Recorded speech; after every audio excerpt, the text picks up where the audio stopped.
Dieu de la promesse. Et un jour, tu as appelé un homme. Et malgré son âge avancé, tu lui as fait la promesse à sa postérité. Et quand nous lisons les Saintes Écritures, nous voyons, éternel Dieu, que tu étais fidèle, que tu étais intègre, et que la promesse s'est accomplie. Et par la foi, nous héritons de cette promesse. Nous sommes les fils et les filles d'Abraham. Et tu nous as appelés à posséder. Et tu nous as appelés à régner en ce matin. Par l'enseignement de ta parole, puissance et lumière, que le Saint-Esprit, de Dieu ranime la flamme en nous maintenant, afin que ton peuple puisse entrer dans sa destinée, dans ce que tu as prévu, dans ce que tu as préparé avant la fondation de ce monde. En ce matin, Saint-Esprit, glorieux Saint-Esprit, puissant Saint-Esprit, viens et prends le contrôle maintenant. Et que la gloire revienne à Dieu le Père. Au nom de Christ Jésus de Nazareth, nous t'avons prié. Et que quelqu'un dise Amen, Amen, Amen, Amen, Amen, Amen. Acclame Jésus. Alléluia. Alléluia. Veuillez vous asseoir. Je vous invite à prendre vos Bibles avec moi. Alléluia. Alléluia. Alléluia. Alléluia. Alléluia. Alléluia. J'avais commencé un enseignement. Et je reviens sur ce grand thème qui va nous faire du bien. Voilà. Merci à notre cher ami qui est encore là. Que Dieu te bénisse, mon frère, et vous tous qui êtes là. Que la grâce et la bénédiction de Dieu soient votre partage. Au nom de Jésus-Christ de Nazareth. Qui se rappelle de ce thème? Posséder les portes de l'ennemi par l'intercession. Je n'ai pas dit par la prière, intercession. Posséder, prenez vos Bibles, regardez-moi s'il vous plaît. Oh, alléluia, regardez-moi s'il vous plaît. Je parle à une personne, je parle à deux personnes. Regardez-moi s'il vous plaît et prenez vos Bibles dans l'amour de notre Seigneur Jésus-Christ de Nazareth. Nous avons un Dieu que nous prions, nous avons un Dieu que nous servons, nous avons un Dieu qui nous a fait la promesse, qui nous a aimés, et Dieu mérite le respect, Dieu mérite l'honneur, Dieu mérite l'approbation de la part de ceux et de celles qu'il a sauvés et rachetés par le précieux sang de Christ Jésus de Nazareth. Posséder les portes de l'ennemi par l'intercession. Partie 2. Et comme texte biblique de référence, nous lisons dans ce livre de Moïse, dans le premier livre de la Bible, Genèse au chapitre 22, les versets 17 et 18. Genèse au chapitre 22, versets 17 à 18. Dans ma Bible, je lis pour vous à partir du verset 15.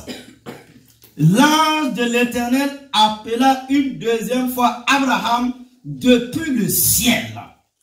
Il dit, je le jure par moi-même, déclaration de l'Éternel, parce que tu as fait cela et que tu n'as pas refusé ton fils unique, je te bénirai et je multiplierai ta descendance. Elle sera aussi nombreuse que les étoiles du ciel, pareilles au sable qui est au bord de la mer. De plus, ta descendance possédera les villes de ses ennemis. Là où j'ai tiré le titre de l'enseignement. Verset 18. Toutes les nations de la terre seront bénies en ta descendance parce que tu m'as obéi. Alléluia. Dieu dit, regardez, écoutez. Dieu dit à Abraham parce que tu m'as obéi. Alléluia. En frère, nous avons débuté le 6 novembre dernier notre enseignement sur comment posséder les portes de l'ennemi par l'intercession. Cette promesse puissante a été donnée à Abraham pour sa postérité. Nous, l'Église, qui sommes la sémence spirituelle d'Abraham, avons également reçu cette promesse, celle de posséder les portes de l'ennemi. Et cette promesse nous concerne encore aujourd'hui. Les portes de l'enfer ne peuvent prévaloir contre une église en prière, sinon contre une église en feu. L'église d'aujourd'hui en prière doit donc se lever en force militante pour posséder la terre promise aux nations. Il faut du courage et de la persévérance pour devenir un intercesseur qui fera la différence. Que nous soyons des guerriers de la prière, un priant, un ministre ou simplement un chrétien qui prie, nous devons reconnaître l'appel de Dieu à intercéder et à mener une guerre sainte contre l'ennemi. Nous avons essayé de comprendre le 6 novembre dernier, bien sûr le 6 novembre 2022, ce qu'est l'intercession. Un intercesseur, c'est qui?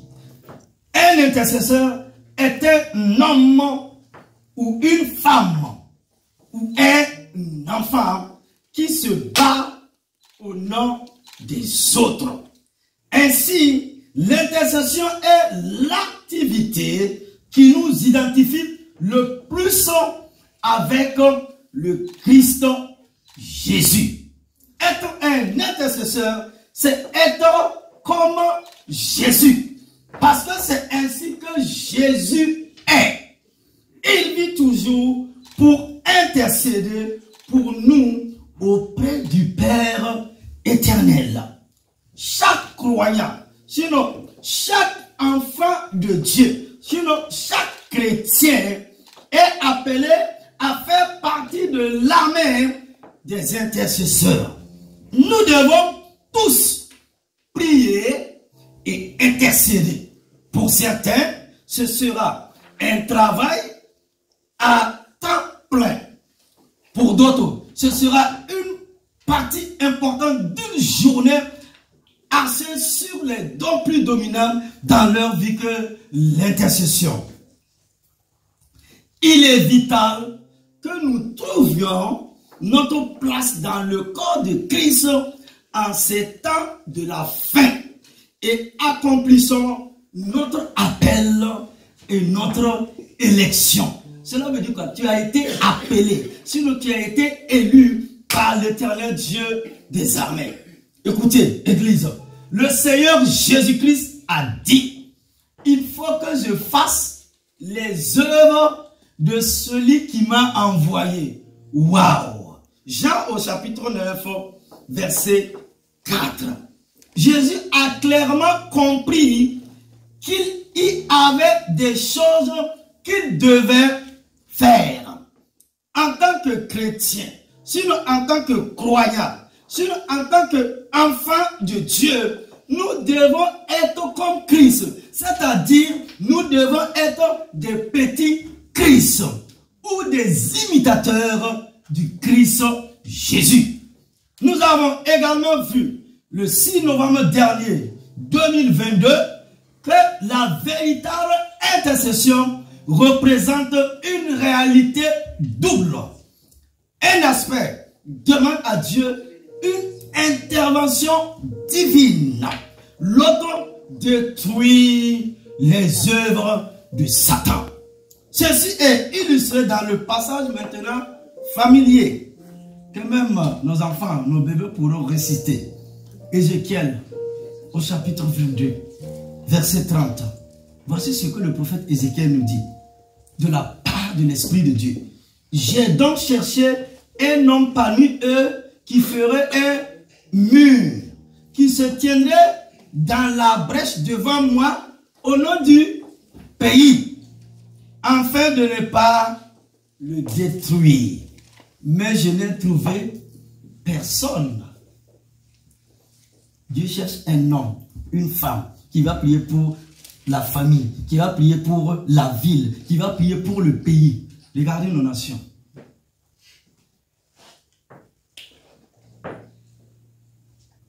Ézéchiel nous interpelle en ce matin. Mais, Dieu dit, mais je n'ai trouvé personne pour intercéder, pour prier, pour chercher la face de Dieu. Un aspect de ce verset implique de se présenter devant Dieu avec une demande spécifique, divinement inspirée. Les principes de vie de l'intercesseur nous ont été rappelés à travers cet enseignement. Premièrement, le principe du cœur pur.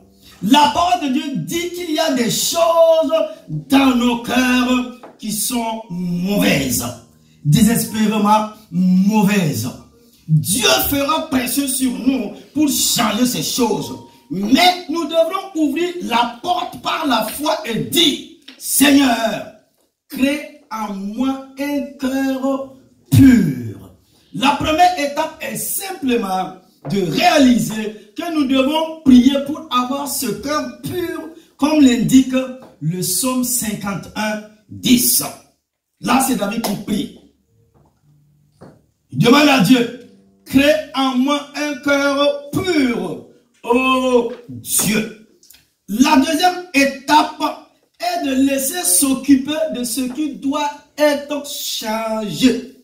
Lorsque Dieu nous fait confiance pour prier et d'avoir nettoyé nos cœurs, afin que ce que nous lui soumettons dans la prière ne soit pas entassé ou biaisé. Il veut nous apprendre à prier sa volonté, pas la nôtre. Il travaille à nous dépouiller de ce qui ne lui plaît pas, notre onction, entachée de désirs égoïstes, graines d'amertume, rejet, doctrine, opinion biaisée. Joseph avait également eu au moins une occasion de présenter de mauvaises choses à Dieu sur ses frères en raison de ce qu'il lui avait fait subir. Nous devons nous remémorer son histoire dans Genèse au chapitre 37, les versets 23 à 25. Ici, quand ils virent ce jeune frère enveloppé dans les faveurs de leur père, ce fut trop pour eux. Ça en est assez, ça suffit. Ainsi, il arriva, quand Joseph fut venu vers ses frères, qu'il dépouillait Joseph de sa tunique, la tunique de plusieurs couleurs qui était sur lui. La plupart d'entre nous veulent que tout se passe immédiatement. Mais Dieu aime nous faire mariner. Il veut des cœurs tendres dans ses sacrifices vivants. Le problème avec les sacrifices vivants, c'est qu'ils veulent sauter de l'autel. Ils restent assis un moment et commencent à renifler. Après un peu plus de temps, ils se rendent compte que cela fait parfois mal d'être conforme à l'image de Christ Jésus. Pourtant, Dieu prend plaisir à préparer ses intercesseurs, hommes, femmes, enfants, jeunes gens, même les tout petits. Nous avons vu également que l'intercesseur est un exécuteur. En tant qu'intercesseur, nous avons une énorme responsabilité. je dis, en tant qu'homme de Dieu, en tant que femme de Dieu, appelé à gêner et à prier, n'oubliez jamais que nous avons une énorme responsabilité sur la tête. Dieu nous utilisera en fait pour faire respecter sa volonté dans ce que j'appelle le royaume terrestre. Sur cette terre des hommes, comme vous venez de chanter tout de suite. Jésus est devenu l'exécuteur suprême par sa mort, son enterrement et sa résurrection. Sa mort sur la croix qui a brisé le pouvoir du péché sur les humains, sur les fils des hommes, a permis l'intervention divine dans les affaires humaines. Non seulement sa mort, son enterrement et sa résurrection nous ont donné la filiation par adoption dans la famille du Dieu. Mais cela nous a redonné l'autorité par le nom de Jésus d'établir à nouveau la domination. Alléluia. Comme dans Genèse chapitre 1, les versets 26, 27 et 28. Dieu est le Dieu de la nouvelle opportunité. Jésus a dit, voici, je vous donne le pouvoir de fouler aux pieds les serpents et les scorpions. Et toute la puissance de l'ennemi, et rien ne vous fera aucun mal. Luc au chapitre 10, verset 19. Nous avons vu que l'intercesseur utilise la louange et l'adoration comme des armes de guerre. Puisque la prière et la louange sont liées dans la parole de Dieu, qu'ont-elles à voir avec le combat spirituel? Je vous pose une question. Le psaume 149 parle de louange dans le combat spirituel. Louez l'Éternel, chantez au Seigneur un cantique nouveau et sa louange dans l'assemblée des saints. Qu'il loue son nom avec la danse, qu'il chante des louanges à lui avec le tambourin et la harpe.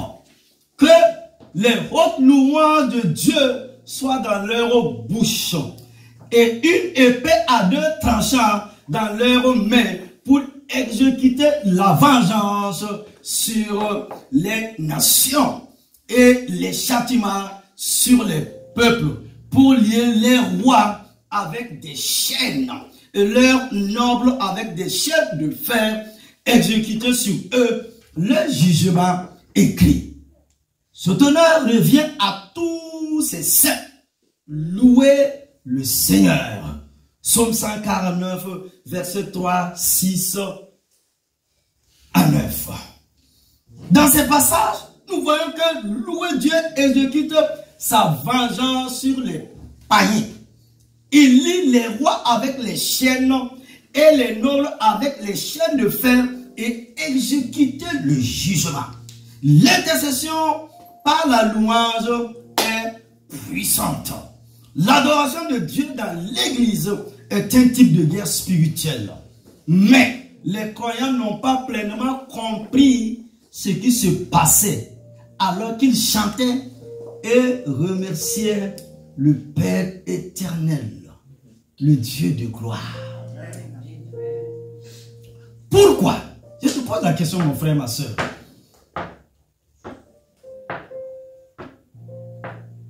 Et vous qui nous suivez, et vous qui nous encouragez en envoyant des mots, alléluia. Pourquoi Satan est-il affecté lorsque nous louons Dieu? Tout d'abord, il était au ciel et connaît le pouvoir de l'adoration et de la louange. En fait, certains croient qu'il était autrefois le chef du culte du ciel. Vous avez vu? Le diable présidait tout de suite là. Le chef du culte du ciel. Ézéchiel 28, 13 dit d'ailleurs, l'ouvrage de vos tambourins et de vos tuyaux vous a été préparé le jour où vous avez été créés. Waouh! Lucifer, avant d'être appelé Satan, il s'appelait Lucifer. Lucifer avait également des tambourins, ce qui donnait un rythme à la musique qu'il jouait. En fait, le maquillage de Lucifer représentait tous les instruments que nous connaissons aujourd'hui. Il déteste également que nous utilisons le psaume 149 comme une arme lors de nos cultes, car sa hiérarchie dirigeante est liée et enchaînée par des louanges d'intercession. La parole de Dieu le dit dans le psaume 22, 3. Mais tu es saint, toi qui habites les louanges d'Israël, ton peuple. Alléluia. Nous avons vu que l'intercesseur sait marcher. Chaque fois, chaque endroit que foulera la plante de ton pied, je vous ai donné, comme je l'ai dit à Moïse. Josué au chapitre 1, verset 3. Par Dieu. Comme je vous ai donné l'enseignement d'image. Comment triompher la vie de vainqueur? C'est par Dieu. Le Christ Jésus en nous. Par Dieu tout-puissant. Nous ferons vaillamment. Car c'est lui qui écrasera nos ennemis. C'est Dieu qui va les écraser. Psaume 108, 13. Voici, nous dit Jésus, je te donne le pouvoir de fouler aux pieds les serpents et les scorpions et sur toute la puissance de l'ennemi. Et rien ne pourra en aucun cas vous blesser. Luc au chapitre 10, verset 19. Quelle promesse, quelle belle promesse, quelle autorité, quelle puissance de Dieu dans nos vies. Nous avons vu aussi que l'intercesseur sait rire. Oh, alléluia.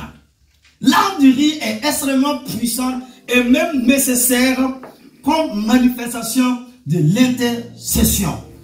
En tant qu'intercesseur, nous attendons si souvent tant de problèmes.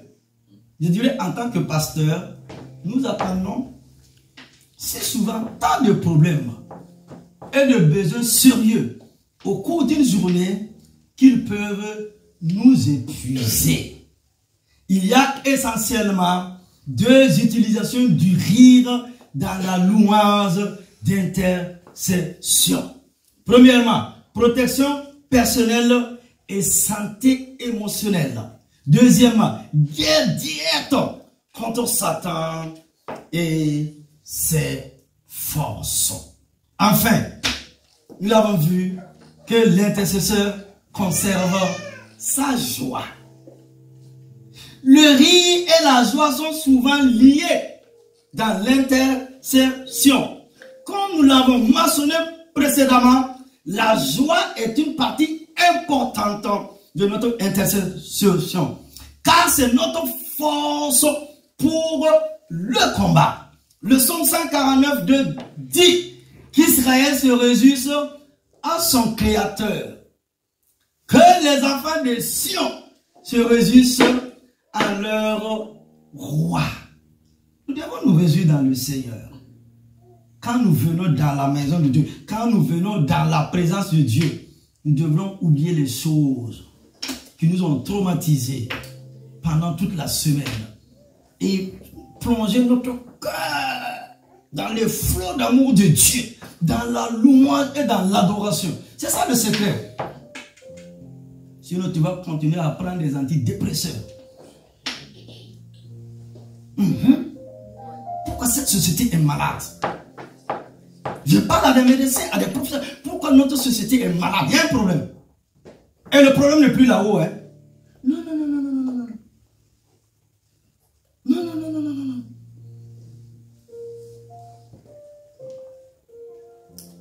Adorer Dieu.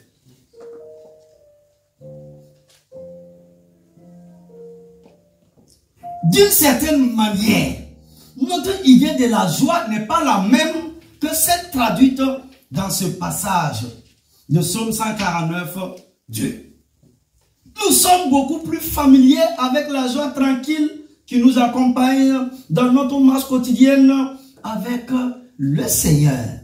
La joie qui vient dans l'intercession, cependant, peut aller du rire à l'émotion vivante en passant par la paix tranquille. Ça te donne une force tranquille. Yes.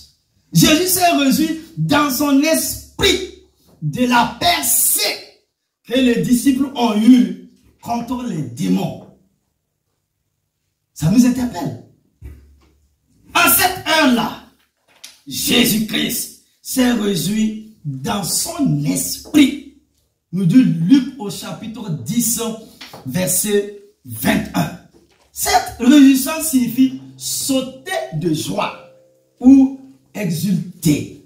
La joie brise la lourdeur et libère l'oppresseur. Oh, alléluia. Je dis église, peuple de Dieu, homme frère, la joie du Seigneur. Je dis la joie du Seigneur que donne l'Esprit selon Galates 5, 22 brise la lourdeur et libère l'oppresseur. Oh, alléluia. Gloire à Dieu. Maintenant, nous avons compris ce qu'est l'intercession, ainsi que les principes de vie de l'intercesseur. Je vous propose de voir au cours de cette deuxième partie comment posséder les portes de l'ennemi par l'intercession. Partie 2. L'enseignement du jour. J'étais à l'introduction générale. Yes. Alléluia, alléluia. Comment posséder la porte de l'ennemi par l'intercession. Premièrement, les principes de la bataille spirituelle pour posséder les portes de l'ennemi. Le psaume 2.8. Qu'est-ce que ça rappelle de ce psaume-là? Psaume 2.8. Ça veut dire quelque chose? Hello. Hello. Regardez-moi, regardez-moi. Le psaume 2.8, ça vous dit quelque chose? Il y a une sœur qui fait comme ça. Ça vous dit? Non, je ne vous ai pas dit de lire. C'est le verset de l'année. Hein? C'est le verset de l'année. Oui, mais parlez. Vous avez peur? Le psaume 2.8. C'est le verset de l'année. C'est affiché là. Il faut que vous mangez la parole, c'est le secret. Il faut que vous mangez la parole. Il faut que vous aimez la parole. Quand tu aimes Dieu, tu dois aimer sa parole. On ne peut pas séparer Dieu de sa parole. Vous êtes d'accord avec moi? Le psaume 2.8 est un cri de raillement pour ceux qui entendent cet appel. Dieu dit, demande-moi et je te donnerai les nations pour héritage et les extrémités de la terre pour possession. Nous sommes dans une guerre sainte pour les âmes des hommes et des femmes. Nous luttons dans des lieux célestes contre un ennemi qui est impitoyable dans son désir de voler, de tuer et de détruire. C'est un maître stratège qui veut pervertir le dessein de Dieu pour les nations, sinon pour les familles. Il a sapé le règne du royaume de la lumière et a établi ses trônes et ses dominations. Et l'une de ses plus grandes armes est la passivité des croyants. Voilà. La passivité des enfants de Dieu. Pendant que nous étions occupés dans les églises, il a soigneusement institué son règne dans les nations du monde. Alors que de plus en plus de croyants prennent conscience du fait que nous devons atteindre les exclus dans le monde d'aujourd'hui. Cette bataille spirituelle est décrite dans 2 Corinthiens au chapitre 10, les versets 3 et 4. Voici ce que nous dit l'apôtre. Car si nous marchons dans la chair, nous ne combattons pas selon la chair. Car les armes de notre guerre ne sont pas charnelles, mais puissantes en Dieu pour abattre des forteresses. Les forteresses de la maladie, de la malédiction, de tous ces épreuves qui nous tirent vers le bas. Nous devons utiliser les armes. Et nous devons commencer à dire non.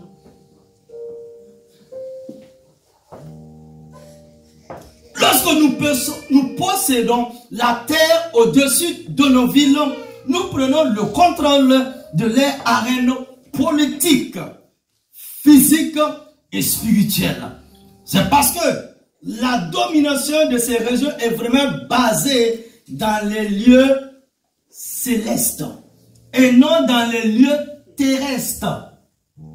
Alors que nous perçons les ténèbres sur nos villes, de plus en plus de lumière et de gloire de Dieu se déverseront en elles. Voici ce que Paul nous dit encore dans sa lettre aux Éphésiens. Éphésiens chapitre 3, verset 10. Dit, afin que maintenant la sagesse multiple de Dieu soit révélée par l'Église.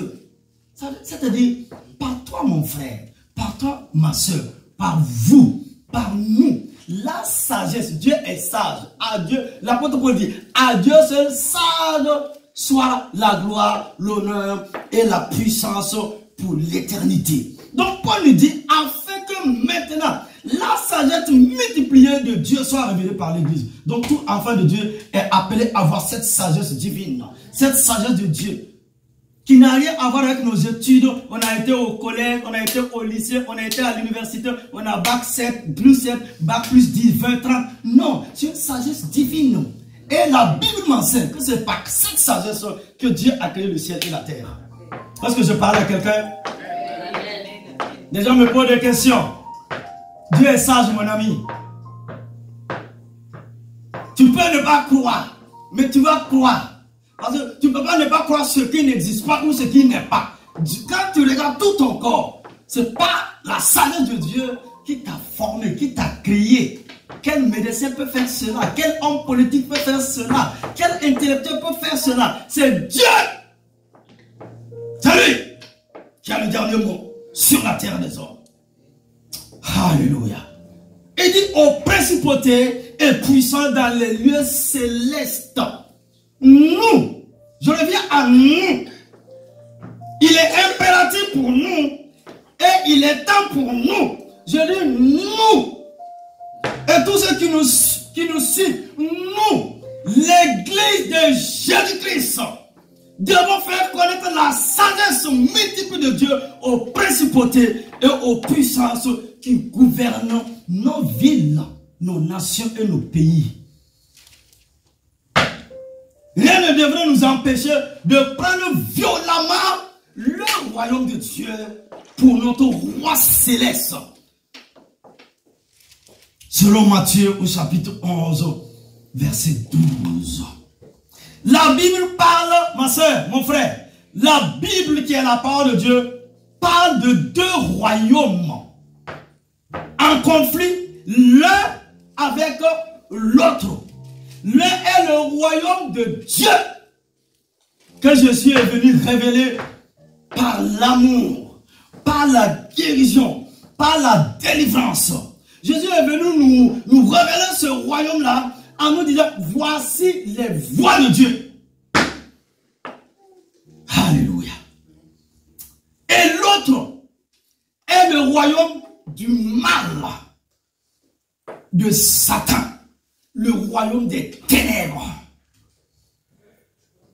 Dans le royaume de Dieu, ces anges sont des messagers envoyés à ceux qui hériteront du salut, comme vous. Selon Hébreux au chapitre 1, les versets 14. Pour établir les desseins, je ne vais pas dire les desseins, pour établir les desseins de Dieu en tant que souverain de l'univers. Par contre, les émissaires de Satan, les anges déçus, sont envoyés aussi pour établir son royaume de ténèbres. Comment ces êtres pervers ont-ils l'intention d'accomplir cela? Et quel droit légal ont-ils de le faire? Les représentants de Satan se positionnent à son commandement sur des régions géographiques. Écoutez-moi, je parle à l'église. Je vous parle en ce matin. Je dis, les représentants de Satan se positionnent à son commandement sur les régions géographiques. Ils gouvernent illégalement et ont un effet direct sur les personnes vivant dans les zones qui leur sont assignées. La plupart des gens ignorent, parfois c'est les chrétiens, les stratagèmes de Satan, deviennent la proie dans une certaine mesure de l'influence de ces esprits territoriaux. Les mauvais esprits utilisent divers moyens pour dominer la population de leur région, tels que la décadence morale et les dépendances. L'une des principales stratégies du royaume de Satan consiste à assigner des esprits dirigeants pour influencer les dirigeants gouvernementaux. 28, verset 11 à 19 et Ésaïe 14, verset 3 à 27. Il commence par s'adresser aux dirigeants physiques. Le premier étant le prince de Tyr et le second, le roi de Babylone. Au milieu des chapitres, les deux commencent à s'adresser à un être attribué bien au-delà de celui d'un dirigeant humain. Par exemple, Ézéchiel 28, 14, 15 dit ceci: tu étais le chérubin oint qui couvre, j'étais établi. Tu étais sur la sainte montagne de Dieu. Tu marchais le long en large au milieu des pierres ardentes. Vous étiez parfaits dans vos voies depuis le jour où vous avez été créés. Vous pouvez lire la suite. D'autres dirigeants de la Bible ont été affectés par des esprits maléfiques territoriaux sur leur royaume. Nebuchadnezzar a été affecté par le prince de Perse dans la mesure où il s'est fait une image dorée de lui-même et a ordonné à tous de se prosterner et de l'adorer comme un dieu. Ça n'a pas commencé aujourd'hui. Tout ce qu'on a adoré comme Dieu, là, Dieu les a... Continuez. Le prince de Perse a également utilisé Nebuchadnezzar comme pion pour forcer le culte démoniaque.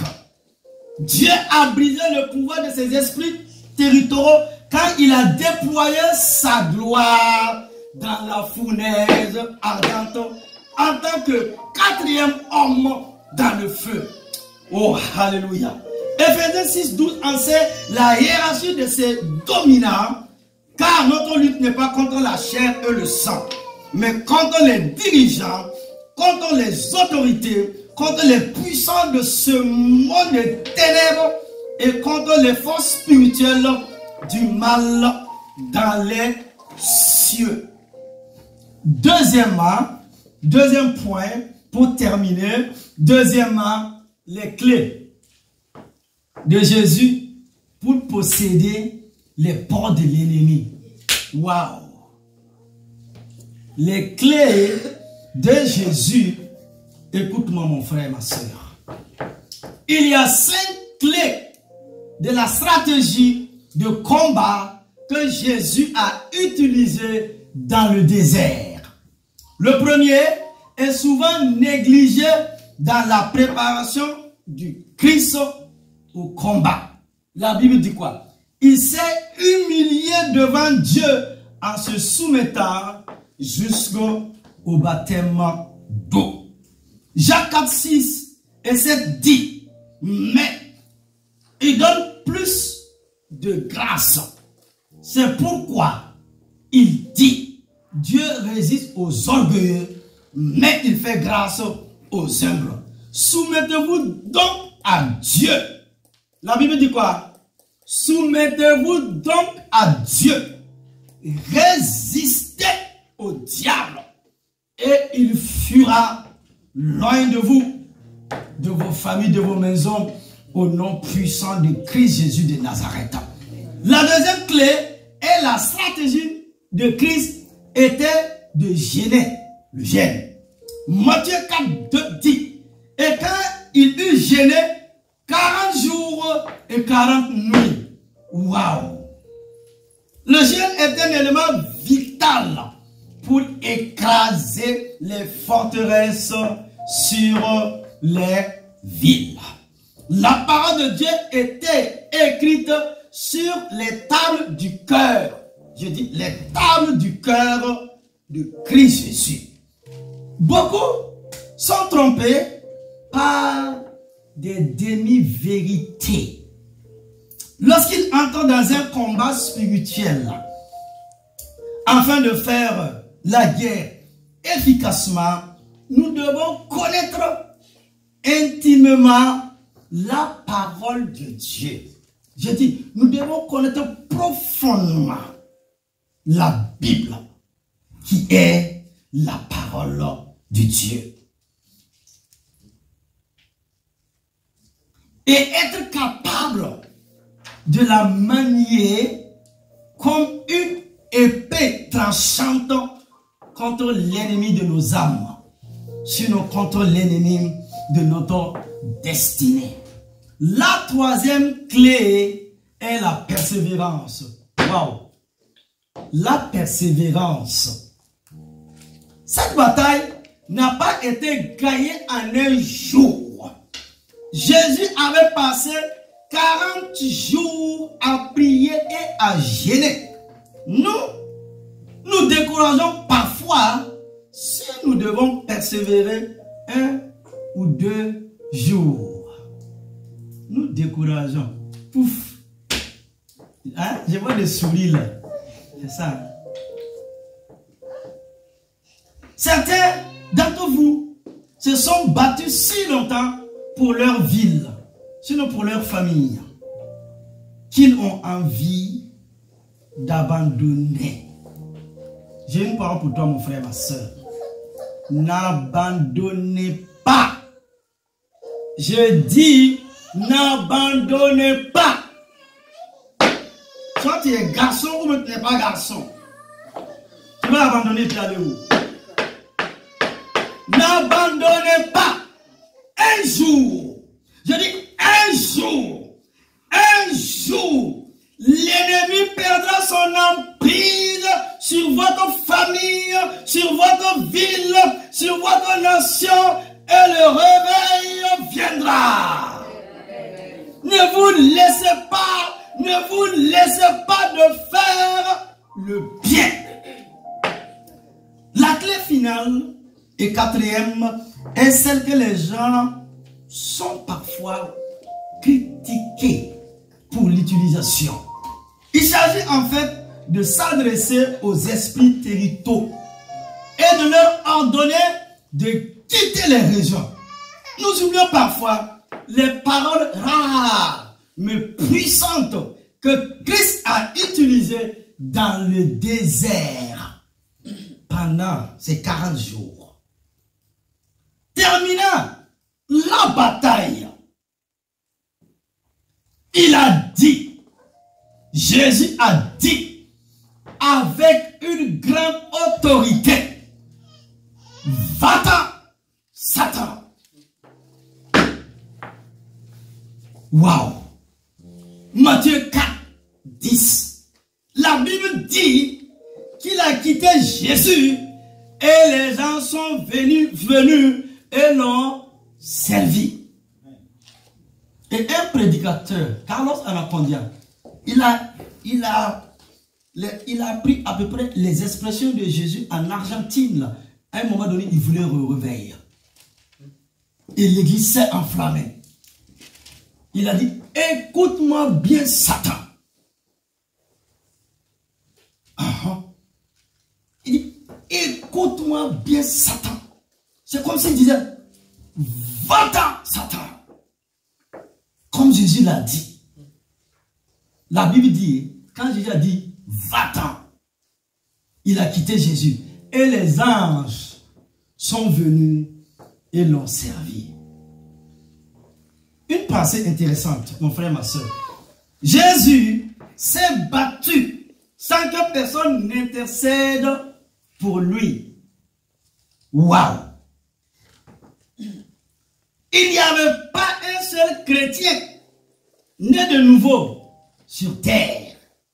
Et pourtant, il a remporté la victoire grâce aux clés données dans Matthieu chapitre 3 et chapitre 4. L'humilité, la connaissance de la parole de Dieu, le jeûne et la prière, la persévérance et le commandement de l'autorité. C'est pour cela qu'il nous a dit, je vous ai donné l'autorité de marcher sur les serpents, de marcher sur les scorpions et de marcher sur toute la puissance de l'ennemi et rien ne pourra nous nuire.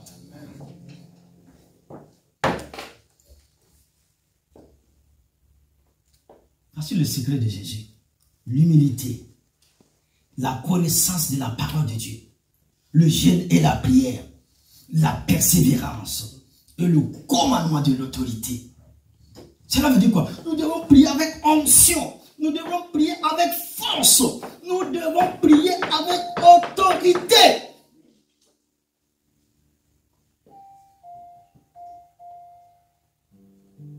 Je suis en train de te préparer là. Parce qu'on va prier. Quand ça ne va pas, dis à papa, bon Dieu, ça ne va pas.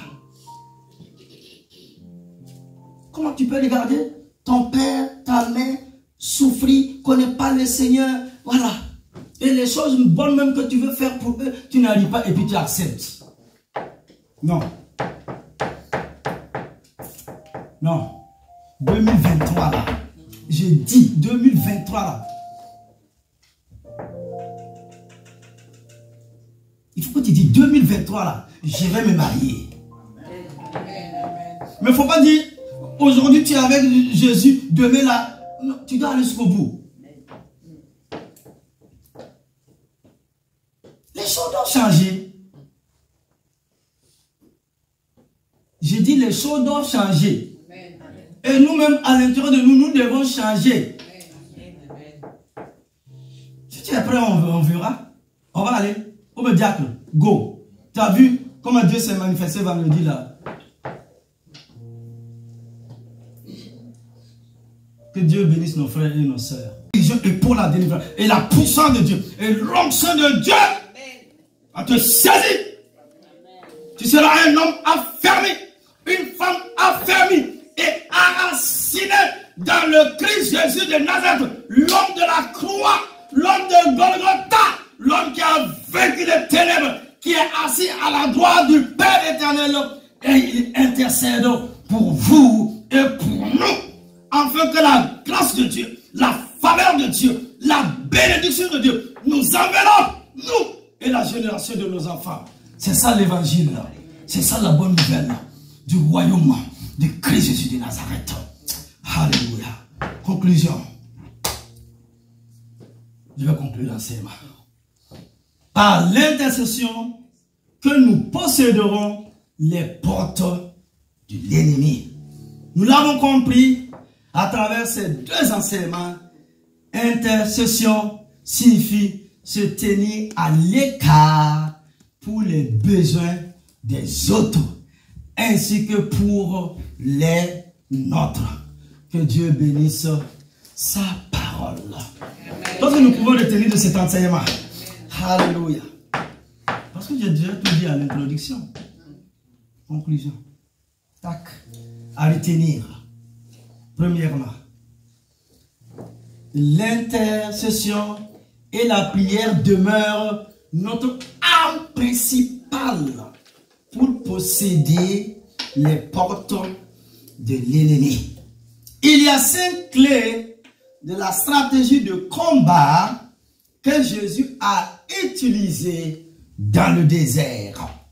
Nous devons en faire des clés dans le combat spirituel au nom de Christ Jésus de Nazareth.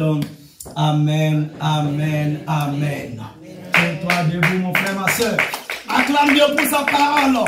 Acclame Dieu pour sa présence. Tiens-toi debout, mon frère, ma soeur.